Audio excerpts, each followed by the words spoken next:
नमस्कार दोस्तों, मौरी क्लासेस के यूट्यूब चैनल में आपका स्वागत है। हम रीजनिंग का प्रैक्टिस सेट सोल्व करेंगे जो कि SSC, railway, NTPC, RRB, group D, UP police और अन्य सभी परीक्षाओं के लिए इम्पोर्टेंट है। ये रीजनिंग का पार्ट नंबर हमारा 25 है। अगर आप इससे पहले वाले पार्ट को अभी तक नहीं देखे हो तो उन्हें भी जाकर जरूर देख लीजिएगा, सभी पार्ट इंपॉर्टेंट है। तो चलिए हम शुरू करते हैं प्रश्न 1 से। हमारा पहला प्रश्न दिया है, प्रश्न कह रहा है कि नीचे दी गई आकृति में लुप्त संख्या ज्ञात कीजिए। यानी हमें यहाँ पर एक प्रश्नवाचक चिन्ह दिया है, यहाँ पर कौन सी संख्या आएगी ये हमें बताना है। तो जब भी इस टाइप के प्रश्नों को सोल्व करना है तो सबसे पहले आपको ये पता करना है कि जैसे अगर यहाँ पर प्रश्नवाचक चिन्ह है तो उसी की जगह यहाँ पर 14 को कैसे लिखा है और यहाँ पर 10 को कैसे लिखा है ये पता करना है। ठीक है, तो देखिए जैसे जिस तरीके से अगर यहाँ पर 10 को लिखा है और यहाँ पर 14 को लिखा है उसी तरीके से यहाँ पर संख्या को बताना है। तो देखिए हम सबसे पहले इन दो संख्या को पता करते हैं। जैसे यहाँ पर इन संख्या को हम ऐसा कुछ भी करें माइनस प्लस भाग, यानी हमें 10 मिलना चाहिए। ठीक है, तो देखिए जैसे अगर हम यहाँ पर 7 और 4 को जोड़ देते हैं, 7 और 4 को जोड़ देंगे तो कितने होते हैं, 7 और 4 11 होते हैं। ठीक है, और 11 में से हम क्या करेंगे, एक माइनस कर लेंगे। 11 में से इस संख्या को माइनस करेंगे एक को तो कितने बचते हैं, 10 बचते हैं। ठीक है, और यहाँ पर 10 दिया है। इसी तरीके से यहाँ पर भी देखिए जैसे हमने यहाँ पर 7 और 4 को जोड़ा था तो यहाँ पर भी हम क्या करेंगे, 11 और 8 को जोड़ देंगे। तो 11 और 8 को जोड़ेंगे तो कितने होते हैं, 19 होते हैं। और 19 में से जैसे हम यहाँ पर माइनस करे थे तो यहाँ पर भी हम क्या करेंगे, 5 को माइनस करेंगे। तो 19 में से 5 को माइनस करते हैं तो कितने बचते हैं, 14 बचते हैं। ठीक है, तो देखिए यहाँ पर भी 14 दिया है, यानी यहाँ पर दोनों आकृति में सेम तरीके से संख्या लिखी है। तो हम क्या करेंगे, उसी तरीके से यहाँ पर भी बताएंगे। तो देखिए जैसे सबसे पहले हम यहाँ पर संख्या जोड़ेंगे 12 और 9 को। तो 12 और 9 को प्लस करते हैं तो कितने होते हैं, 21 होते हैं। ठीक है, और 21 में इस 6 को घटाना है क्योंकि यहाँ पर देखिए जिस तरीके से यहाँ पर लिखा था और यहाँ पर लिखा था उसी तरीके से। तो 21 में से 6 को घटाएंगे तो यहाँ पर कितने बचेंगे, 15 बचेंगे। ठीक है, तो जो प्रश्नवाचक चिन्ह है यहाँ पर क्या आना चाहिए, 15 आना चाहिए। ऑप्शन में देखिए, ऑप्शन हमारे सी में दिया है तो इस प्रश्न का सही जवाब हमारा ऑप्शन सी वाला सही हो जाएगा। ठीक है, इस प्रश्न को आप दूसरे तरीके से भी सोल्व कर सकते हो। जैसे यहाँ पर देखिए हमें 10 का पता करना था तो देखिए 1 के बाद यहाँ पर क्या लिखा है, 4 लिखा है, यानी कि 3 जोड़ा है। 4 के बाद 7 लिखा है, 3 जोड़ा है। और 7 के बाद यहाँ पर 10 लिखा है, 3 जोड़ा है। ठीक है, उसी तरीके से यहाँ पर देखिए यहाँ पर भी 3 जोड़ रहा है, यहाँ पर भी 3 जोड़ रहा है और यहाँ पर भी 3 जोड़ रहा है। तो यहाँ पर भी देखिए यहाँ पर भी 3 जोड़ रहा है, यहाँ पर भी 3 जोड़ रहा है। तो हम भी क्या करेंगे, इस संख्या को बताने के लिए 3 को जोड़ देंगे, यानी कि यहाँ पर भी 12 में 3 को जोड़ेंगे तो 15 हो जाएंगे। ठीक है, तो इसी तरीके से भी हमारा ऑप्शन सी ही सही हो जाएगा। अब चलिए हम बढ़ते हैं प्रश्न 2 पे। अब दूसरे नंबर का प्रश्न दिया है। प्रश्न कह रहा है कि निम्नलिखित प्रश्न में श्रृंखला श्रेणी को पूरा करें। यानी हमें इस प्रश्न में क्या करना है, इस श्रृंखला श्रेणी को पूरा करना है जो कि एक प्रश्नवाचक चिन्ह है। तो अब देखिए जब भी हमें इस टाइप के प्रश्नों को सोल्व करना है तो सबसे पहले हमें ये पता करना है कि यहाँ पर ये संख्या लिखी कैसे गई है। ठीक है, तो देखिए यहाँ पर देखिए जैसे यहाँ पर 19 लिखा है, फिर 9 लिखा है, फिर 28 लिखा, 37 लिखा, 65 लिखा। तो यहाँ पर देखिए संख्या को सबसे पहले तो आप ध्यान से देखिए, तो ध्यान से देखेंगे तो यहाँ पर इन दोनों संख्या को आपस में जोड़ देंगे तो कितने हो जाएंगे, 28 हो जाएंगे और 28 लिखा है। ठीक है, और इसी तरीके से यहाँ पर 28 लिखा है और इसी तरीके से अब क्या करेंगे, देखिए यहाँ पर इस 9 और 28 को जोड़ के देखते हैं। तो यहाँ पर 9 और 28 को जोड़ेंगे तो कितने हो जाएंगे, 37 हो जाएंगे। ठीक है, और 37 भी यहाँ पर लिखा है। तो क्या करेंगे, आगे भी हम यही तरीका देखते हैं। जैसे अब हम 28 और 37 को जोड़ेंगे, 28 और 37 को आपस में जोड़ देंगे तो कितने हो जाएंगे, 65 हो जाएंगे और 65 भी यहाँ पर दिया है। ठीक है, तो अगर हमें अगली संख्या बताना है तो क्या करेंगे, हम अगली संख्या बताने के लिए हम यहाँ पर 37 में 65 को जोड़ देंगे। जब हम 37 में 65 को जोड़ेंगे तो कितने हो जाएंगे, यहाँ पर 102 हो जाएंगे। यानी जो प्रश्नवाचक चिन्ह है यहाँ पर क्या आना चाहिए, 102 आना चाहिए। ठीक है, तो ऑप्शन में देखिए 102 हमारा ऑप्शन नंबर सी में दिया है तो ऑप्शन हमारा सी सही हो जाएगा। ठीक है, यहाँ पर क्या किया था, देखिए 19 में 9 को जोड़ा, 28 लिखा, फिर 9 में 28 को जोड़ा तो यहाँ पर 37 लिखा, फिर 19 में 37 को जोड़ा तो यहाँ पर 65 लिखा और यहाँ पर 37 में 65 जोड़ा तो हमने यहाँ पर 102 लेके आए हैं। तो 102 यानी कि हमारा ऑप्शन सी इस प्रश्न का सही जवाब होगा। ठीक है, अब चलिए हम बढ़ते हैं प्रश्न 3 पे। अब तीसरे नंबर का प्रश्न दिया है। प्रश्न कह रहा है कि जैसे पहली दो संख्याओं का संबंध है उसी प्रकार दूसरी दो संख्याओं का संबंध बताइए। यानी प्रश्न का कहने का मतलब ये है कि जैसे पहले इन दो संख्याओं का संबंध है, उसी तरह से हमें दूसरी दो संख्या का संबंध बताना है। ठीक है, तो देखिए यहाँ पर हमें क्या करना है, जैसे सबसे पहले तो हमें इन संख्या को पता करना है कि इन संख्या का संबंध कैसे है। ठीक है, तो देखिए अगर हम इन संख्या को ध्यान से देखेंगे तो यहाँ पर क्या लिखा है, 53 लिखा है। अगर हम इनको आपस में बदल देते हैं, ठीक है, तो यहाँ पर देखिए आपस में बदल देंगे, यानी कि यहाँ पर देखिए जिससे आपस में बदलेंगे तो 3 को पीछे को आगे लिखा और आगे को पीछे लिखा है। ठीक है, तो ऐसा ही हमें ऑप्शन देखना है कि जो संख्या आपस में बदलने पर 35 हो जाए। ठीक है, तो देखिए यहाँ पर हमें क्या मिल रहा है, 37 और यहाँ पर 73। अगर हम 37 को आपस में बदल देते हैं, जैसे हम आगे को पीछे लिखते हैं और यहाँ पर देखिए पीछे को आगे, तो यहाँ पर भी पीछे से आगे और यहाँ पर भी पीछे से आगे, दोनों की दोनों ऑप्शन हमारे मैच हो रहे हैं। यानी कि यहाँ पर क्या आना चाहिए, 37, उसके बाद देखिए यहाँ पर 73, क्योंकि जिस तरीके से यहाँ पर संख्या को पलटा गया था, तो यहाँ पर भी इस ऑप्शन को रखने पर संख्या को पलटेंगे तो यहाँ पर ये वाला जोड़ा बनेगा। ठीक है, अगर हम ऑप्शन बी को देखेंगे तो देखिए यहाँ पर 42 और यहाँ पर 22 दिया है, ये नहीं होगा। यहाँ पर 16 और 62 दिया है, यहाँ पर भी पलटने पर नहीं होगा। यहाँ पर 54 और 43 दिया है, यहाँ पर भी पलटने पर नहीं होगा। तो हमारा ऑप्शन ए ही क्या होगा, सही जवाब होगा। ठीक है, तो सबसे पहले आपको क्या करना था, इन संख्या को पता करना था कि इनका संबंध कैसे है। ठीक है, जैसे इनका संबंध था हमने भी सेम तरीके से इनका संबंध बताएं। अब देखिए दोस्तों, आप यहाँ पर प्रैक्टिस सेट सोल्व कर रहे हैं, तो आपको प्रैक्टिस सेट सोल्व करना यानी कि आपको वीडियो देखने का ही मकसद नहीं है। ठीक है, आपको हर किसी प्रश्न को सोल्व करते आना चाहिए और कैसे सोल्व करते वो तरीका सीखना है। ठीक है, जब आप यहाँ पर तरीका नहीं सीखोगे तो फिर आप एग्जाम में कैसे प्रश्न को सोल्व कर पाओगे। तो मैं यहाँ पर आपको मैं आराम से प्रश्न को सोल्व करवा रहा हूँ, तो आप अच्छे से प्रश्नों को कैसे सोल्व करते हैं, किस टाइप के प्रश्नों को कैसे सोल्व किया जाता है, आप बस ये देखिए। ठीक है, अगर आप चैनल पर नए हो तो इस चैनल को जरूर सब्सक्राइब कर लीजिएगा। ठीक है, चलिए हम बढ़ते हैं प्रश्न 4 पे। अब 4 नंबर का प्रश्न दिया है। प्रश्न कह रहा है कि एक निश्चित कोड भाषा में PALM को QCOQ लिखा जाता है, इसी कोड भाषा में STEM को किस प्रकार लिखा जाएगा, ये प्रश्न पूछा है। अब देखिए आपको ऐसा प्रश्न मिलेगा, अगर आपको ये प्रश्न सोल्व करते पता ही नहीं है कि कैसे सोल्व करना, तो फिर आप कैसे सोल्व कर पाओगे। ठीक है, तो इसीलिए आप सबसे पहले आप तरीका समझिए। अगर आपको पहले से सोल्व करते आता भी हो तो फिर आप खुद से सोल्व करने की कोशिश करें कम समय में। ठीक है, तो चलिए जैसे यहाँ पर हमें क्या करना है, एक एक अक्षर को देखना है। तो देखिए जैसे यहाँ पर P के बाद यहाँ पर Q को लिखा है, यहाँ पर 1 को जोड़ा है। ठीक है, फिर देखिए यहाँ पर A के बाद C को लिखा है, यहाँ पर 2 को जोड़ा है। अब देखिए यहाँ पर L के बाद O लिखा है, तो यहाँ पर भी 3 को जोड़ा है। फिर देखिए यहाँ पर M के बाद Q लिखा है, यानी यहाँ पर देखिए अब यहाँ पर -4 कर रहा है। ठीक है, तो यहाँ पर आपको क्या मिला है, सबसे पहले तो इसने 1 को जोड़ा है, फिर 2 को जोड़ा है, फिर 3 जोड़ा है, फिर -4 किया है। ठीक है, क्या किया है, -4 नहीं, यहाँ पर माइनस नहीं +4 ही हो रहा है। ठीक है,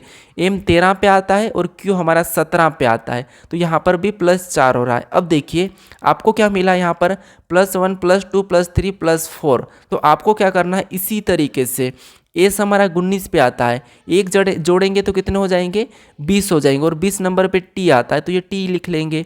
अब देखिए यहाँ पर 2 जोड़ देंगे, टी में 2 जोड़ेंगे तो टी 20 पे आता है, और 2 जोड़ेंगे तो 22, और 22 नंबर पे वी आता है। ठीक है, तो वी को लिखेंगे।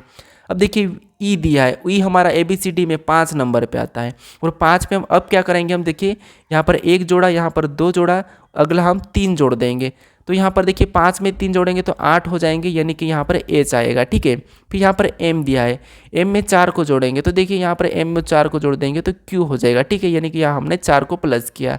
तो जिस तरीके से यहाँ पर जो अक्षर लिखे थे हमने भी उसी तरीके से यहाँ पर अक्षर को लेकर आए। ठीक है, तो ऑप्शन में देखिए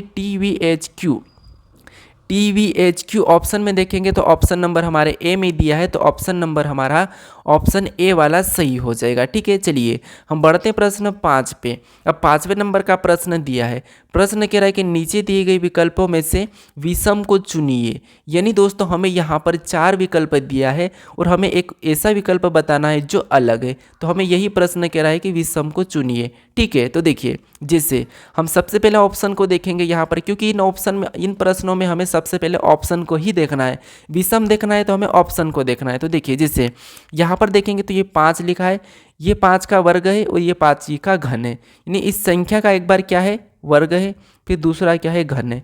यहाँ पर देखिए 7 है, ठीक है, ये 7 का वर्ग है, ये 7 का घन है। तो यहाँ पर देखिए इसका एक बार तो वर्ग है और दूसरी बार घन भी है, ठीक है।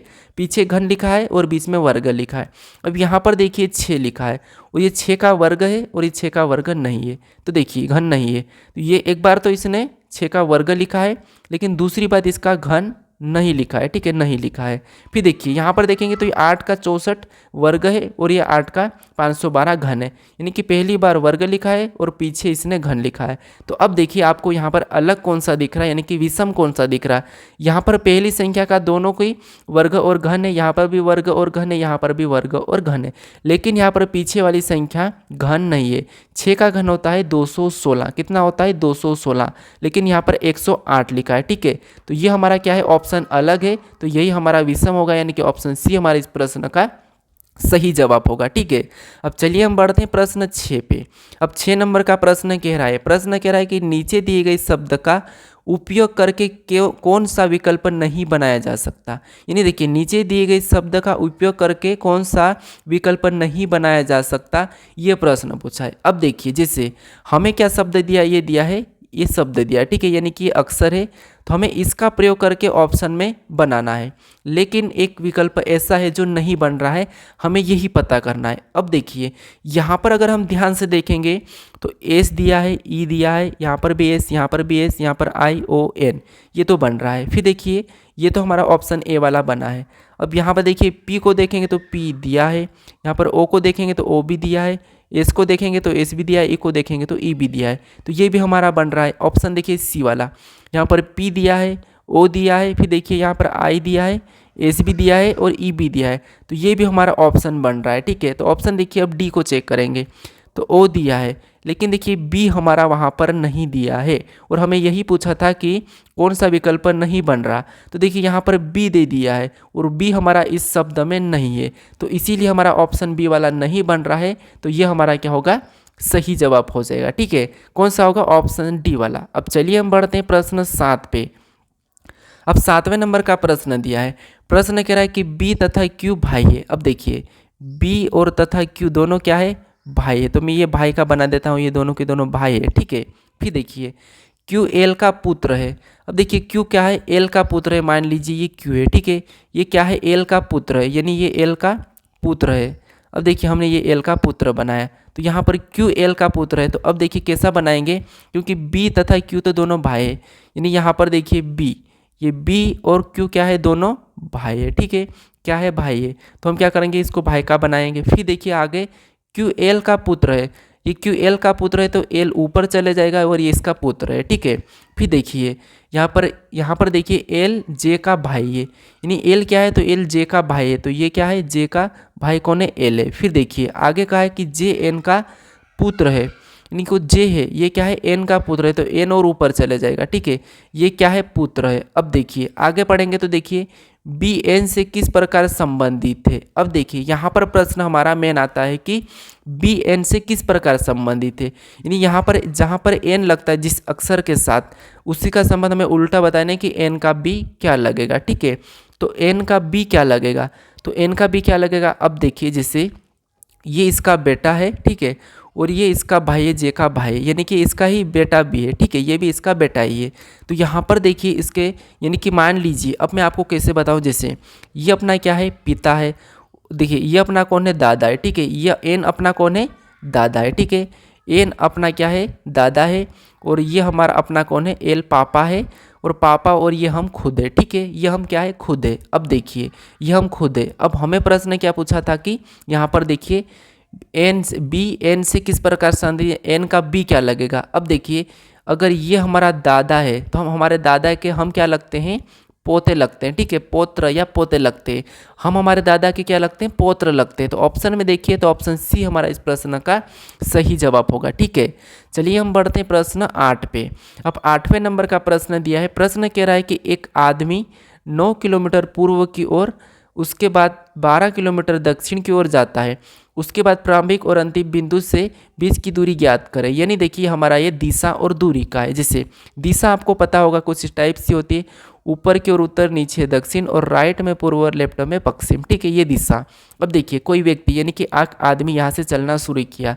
एक आदमी 9 किलोमीटर पूर्व की ओर गया, यानी कि यहाँ से ये 9 किलोमीटर पूर्व गया। ठीक है, ये 9 किलोमीटर। अब देखिए उसके बाद 12 किलोमीटर दक्षिण की ओर जाता है, यानी यहाँ से दक्षिण की ओर यानी कि नीचे की ओर कितना जाएगा, 12 किलोमीटर। ठीक है, अब देखिए जैसे ये पूर्व गया, फिर नीचे आया दक्षिण। ठीक है, तो ये 12 गया। फिर आगे कहा कि उसके प्रारंभिक और अंतिम बिंदु की बीच की दूरी ज्ञात कीजिए। तो देखिए ये कहाँ पहुँच गया, अभी यहाँ पर एक आदमी पहुँच गया है। ठीक है, तो हमें कह रहा है कि यहाँ पर प्रारंभिक बिंदु और इसके जो जहाँ पर पहुँचा उस बिंदु के बीच की दूरी ज्ञात करना है, यानी कि ये वाली दूरी ज्ञात करना है।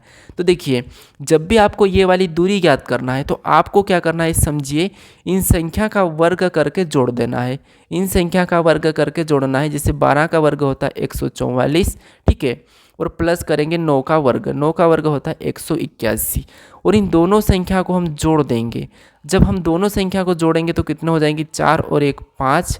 फिर देखिए यहाँ पर 8 और 4 कितने होते हैं, 12, 12 का 2, हासिल का 1, 1 और 2 2। ठीक है, यानी दोनों संख्या को जोड़ने पर कितना आ रहे हैं, 225। अब देखिए जो 225 आए हैं ये किसका वर्ग है, हमें ये पता होना चाहिए।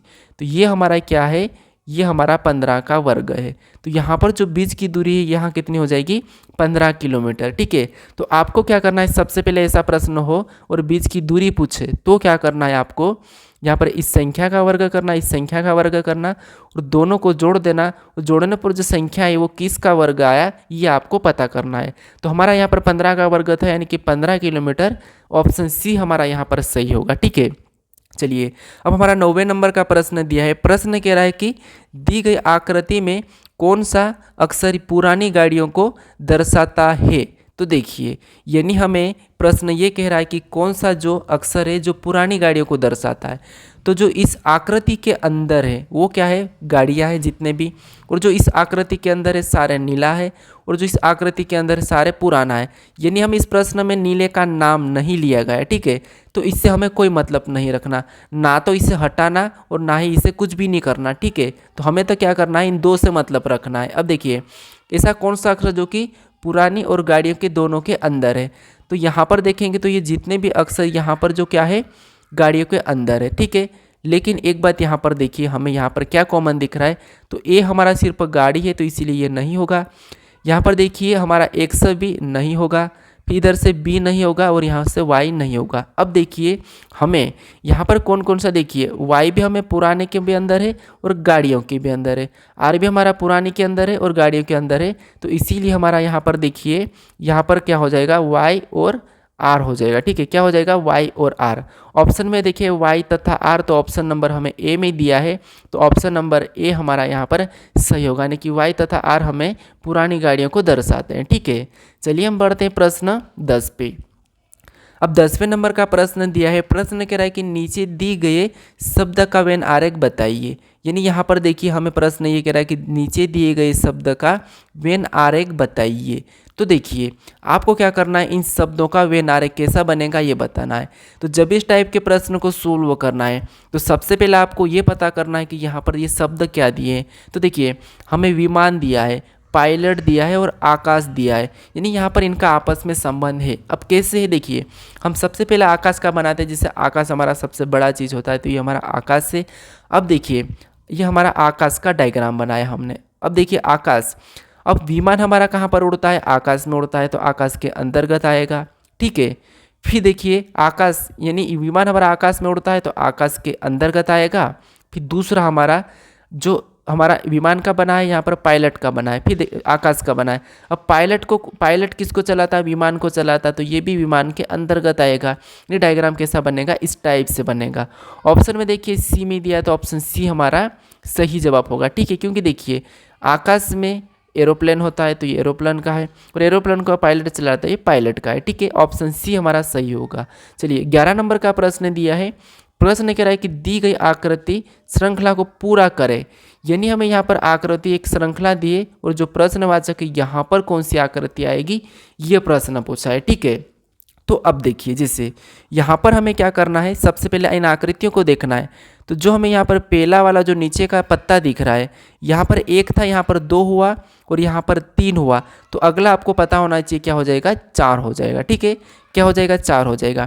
ऑप्शन में देखिए सभी में 4 4 4 4 है। ठीक है, तो अब क्या करेंगे, हम दूसरी गलती देखते हैं। जैसे यहाँ पर हमें जो काली बिंदी तो सभी में है, ठीक है, लेकिन एक बात यहाँ पर दिखिए आपको, यहाँ पर कितने 1 2 है। ठीक है, ऊपर के पत्ते 2 है, फिर यहाँ पर देखिए कितने 2 के बाद यहाँ पर 1 2 3 4 है, यहाँ पर कितने 4 है। अब देखिए यहाँ पर देखिए तो 1 2 3 4 5 6 है। तो यहाँ पर कितने पत्ते हैं, 2, यहाँ पर 4 और यहाँ पर 6 पत्ते। तो अगले ऑटोमेटिक कितने पत्ते हो जाएंगे, 8 पत्ते हो जाएंगे। तो हमें ऑप्शन में देखना है कि 8 पत्ते कहाँ पर है। तो यहाँ पर ऑप्शन में तो 2 है, यहाँ पर 4 है और यहाँ पर हमारे 6 है। हमें 8 वाला ऑप्शन नंबर ए में दिया है, तो ऑप्शन नंबर ए हमारा यहाँ पर सही जवाब होगा। ठीक है, तो ये प्रश्न हमारा काय का था, श्रृंखला का था। क्या, तो आकृति श्रृंखला का भी प्रश्न पूछा जाता है। अब चलिए हम बढ़ते हैं प्रश्न 12 पे। अब 12 नंबर का प्रश्न दिया है। प्रश्न कह रहा है कि यदि माइनस का अर्थ प्लस, प्लस का अर्थ माइनस और गुणे का अर्थ भागित तथा भागित का अर्थ गुणा हो तो इस समीकरण को सोल्व कीजिए, यानी कि हमें सोल्व करना है। तो देखिए, जब भी हमें इस टाइप का प्रश्न मिलता है तो क्या करना है, जैसे देखिए यहाँ पर 126 दिया है तो हम 126 को लिखते हैं। ठीक है, फिर हमें यहाँ पर गुणे का चिन्ह मिला है और गुणे का मतलब यहाँ पर कहा है कि गुणे का अर्थ भागित है, तो हम क्या करेंगे, जो गुणा है वहाँ पर हम भागित का चिन्ह लगाएंगे। हमें अगली संख्या 3 मिली है तो 3 को लिखेंगे। ठीक है, फिर वापस से हमें एक चिन्ह मिला जो कि भागित, और भागित का अर्थ इसने गुणा कहा तो हम क्या करेंगे, इसकी जगह गुणे का चिन्ह लगा लेंगे। और अगली संख्या 10 मिली है तो 10 लिख लेंगे। ठीक है, फिर हमें वापस से माइनस का चिन्ह मिला है और माइनस का अर्थ इसने क्या कहा है, प्लस कहा है, तो हम क्या करेंगे, प्लस लगा के अगली संख्या लिखेंगे 6। अब हम क्या करेंगे, समीकरण को सोल्व कर लेंगे। तो देखिए, जैसे यहाँ पर सबसे पहले हम भाग को सोल्व करेंगे, फिर गुणा, फिर प्लस। तो यहाँ पर भाग को सोल्व करते तो यहाँ पर 3 का इसमें भाग देंगे। तो यहाँ पर देखिए 3 चौक 12 और 3 दूना 6, फिर हमें बचा है गुणा 10, फिर बाद में प्लस 6 करना है। ठीक है, तो 42 में 10 का गुणा करेंगे तो यहाँ पर कितने हो जाएंगे, 420 हो जाएंगे और प्लस 6 को कर लेंगे। तो 420 में प्लस 6 करेंगे तो हमारे यहाँ पर 426 हो जाएंगे। ठीक है, क्या हो जाएंगे, 426। ऑप्शन में देखिए 426, हमें ऑप्शन नंबर यहाँ पर देखिए डी में दिया है, तो ऑप्शन डी हमारा इस प्रश्न का सही होगा। तो जब भी आपको इस टाइप का प्रश्न पूछा जाएगा तो आपको क्या करना है, जो हमें अर्थ दिया, जैसे माइनस का प्लस दिया है, प्लस का यहाँ पर देखिए माइनस दिया है, गुणे का भागित दिया है, तो आपको जो यहाँ पर चिन्ह दिया रहते हैं उन चिन्हों को बदल देना है जो कह रहा है वैसा। ठीक है, फिर समीकरण को सोल्व करोगे तो आपका आंसर आ जाएगा। ठीक है, चलिए अब हमारा 13 नंबर का प्रश्न। अब 13 नंबर का प्रश्न कह रहा है कि देखिए निम्न आकृति में कितने वृत्त है, यानी आपको बताना है यहाँ पर जो गोल आकृति ये कितने हैं, ये आपको बताना है। ठीक है, तो देखिए आपको इस प्रश्न का सही जवाब मुझे कमेंट करके बताना है। ठीक है, क्या करना है, कमेंट करके बताना है कि इस प्रश्न का सही जवाब क्या है। ठीक है, और दोस्तों अभी तक आप इस चैनल को सब्सक्राइब नहीं कर ले तो अब वीडियो ख़त्म होने वाला है, आप इस चैनल को सब्सक्राइब कर लीजिए प्लीज़। ठीक है, और लाइक नहीं करे हो तो लाइक भी ज़रूर कर लीजिए। और इन 4 ऑप्शन में से कौन सा ऑप्शन सही है मुझे बताइए कि 13 का कौन सा वाला ऑप्शन सही है। ठीक है, चलिए हम मिलते हैं अपने नेक्स्ट वीडियो में, बाय।